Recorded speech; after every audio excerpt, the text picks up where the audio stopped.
Nadle napo kawalda.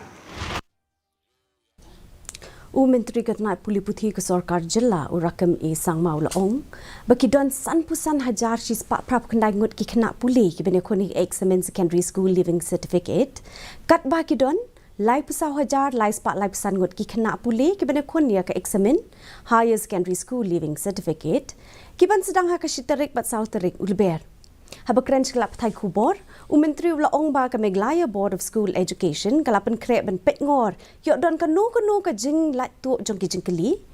Kin don ru ki pulit officer, flying squad supervising officers ban petngor ya paro kilat kelenti nakabenta ka jing ya bet bat jing ya renti jong ka eksamin.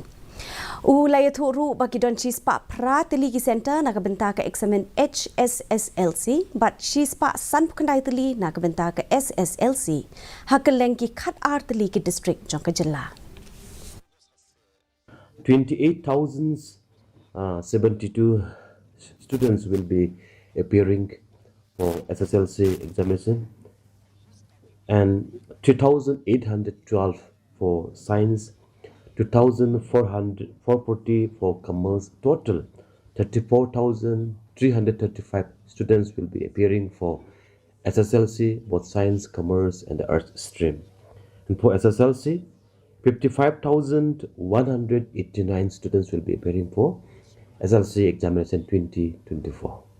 I want to convey my best wishes to all my students, those going to appear for final exam in SSLC and SSLC, both science, commerce and humanities.